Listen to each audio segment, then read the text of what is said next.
FM News Talk 97.1 podcast. That's kind of how it went for Sean Spicer today. Fun day to watch the White House press briefing as they beat up on him and ask 694 questions about James Comey. Every reporter in there asked the same question in a different way. Because as we've talked about, they have an agenda here. I don't know if you've picked up on that or not. The Democrats certainly have an agenda. The media is carrying their water for it.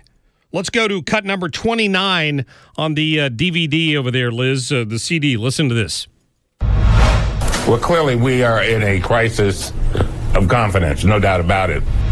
I will also tell you that we asked Clint Watts, the former FBI director, about this. He said, "You're absolutely right, Senator. You ought to be following the money, but you also ought to know that you should follow the trail of the dead bodies." To fire the head of the FBI, I just think it is not showing the respect that we should show for the rule of law and for our law enforcement. We cannot let one man destroy our democracy. President Trump is dangerous.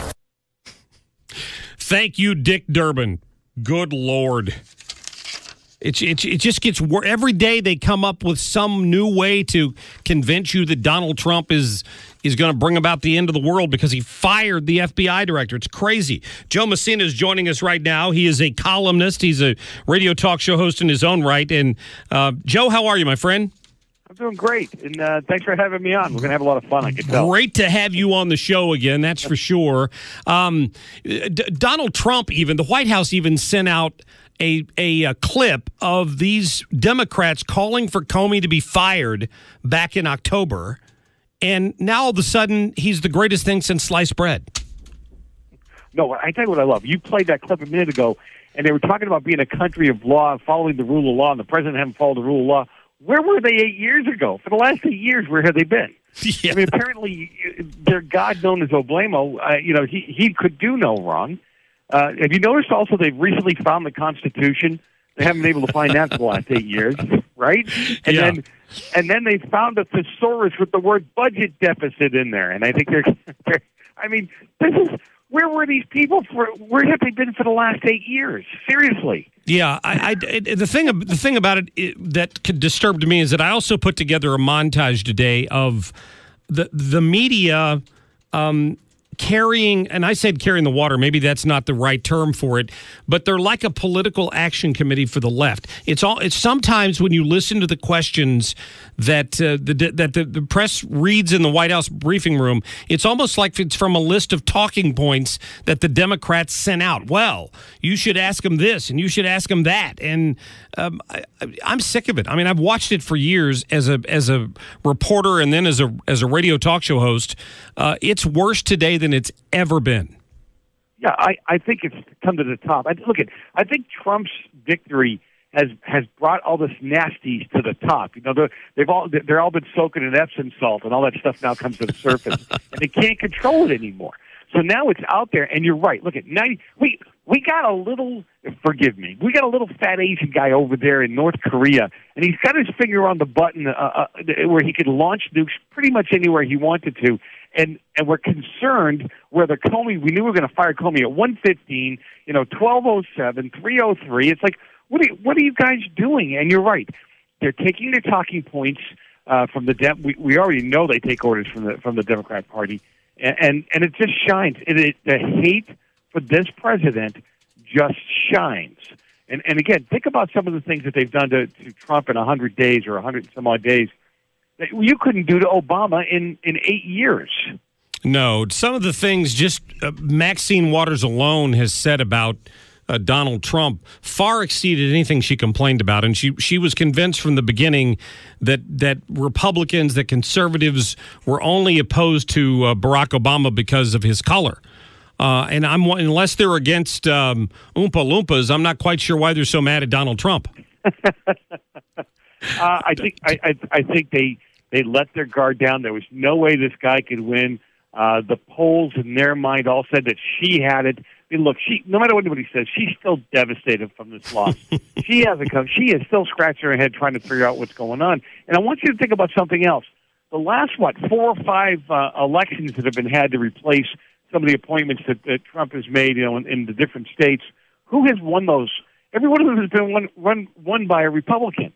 And so they still haven't figured this out. They are still so sure that it was the WikiLeaks that lost her the election and the misinformation that lost her the election, that they're still walking down that road. They're still goose-stepping down that road with the Dem mantra, and it's not working.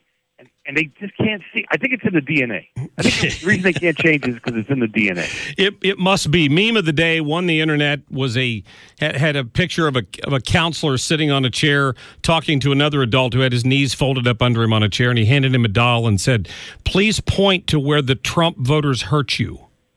And it's true. I mean, now it's like that with the media. They accuse them of lying daily, and they can't get their story straight. The thing on the Comey firing is, the bottom line is Trump had the right to do it. He admitted he was going to fire him, whether the attorney general and the deputy attorney general had gone along with it anyway. He intended to fire him.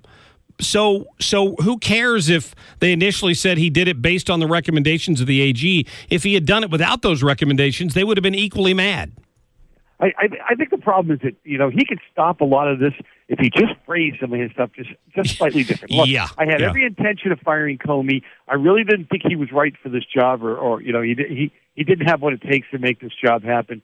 The FBI morale was in the dumper after he did what he did with with Mrs. Clinton. And the bottom line with it was the two recent letters I got and his testimony just solidified it. I had enough. I had to let him go. If that's the way he had put it, this firestorm would have been dampened greatly, don't you think? Yeah, I don't think there's any doubt about it. I've also been a little critical of his tweets and the way he goes about that sometimes, and kind of does an in run around his media people. So he got him working today when he told him he might cancel the press briefing. That got him fired up, that's for sure.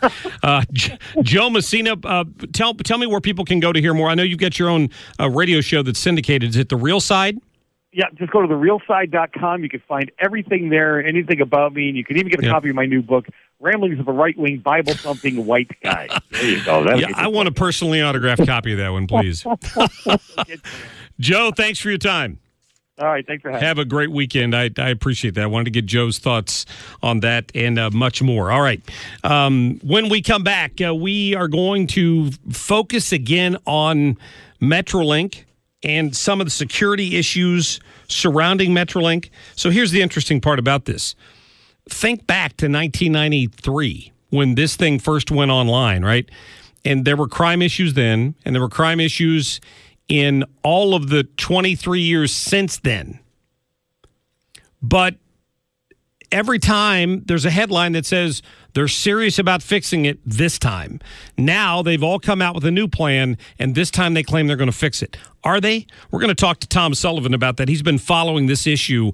We'll get him on the phone, and, of course, we'll get to more of your phone calls at 314-969-9797. We didn't talk about this story yet today, but, of course, the Attorney General has reversed an Eric Holder decision on how you are supposed to deal with criminals. I mean, the Attorney General's office had really been soft-pedaling sentences against serious, hardcore drug criminals. And that's all about to end. Law and order, baby. 314-969-9797.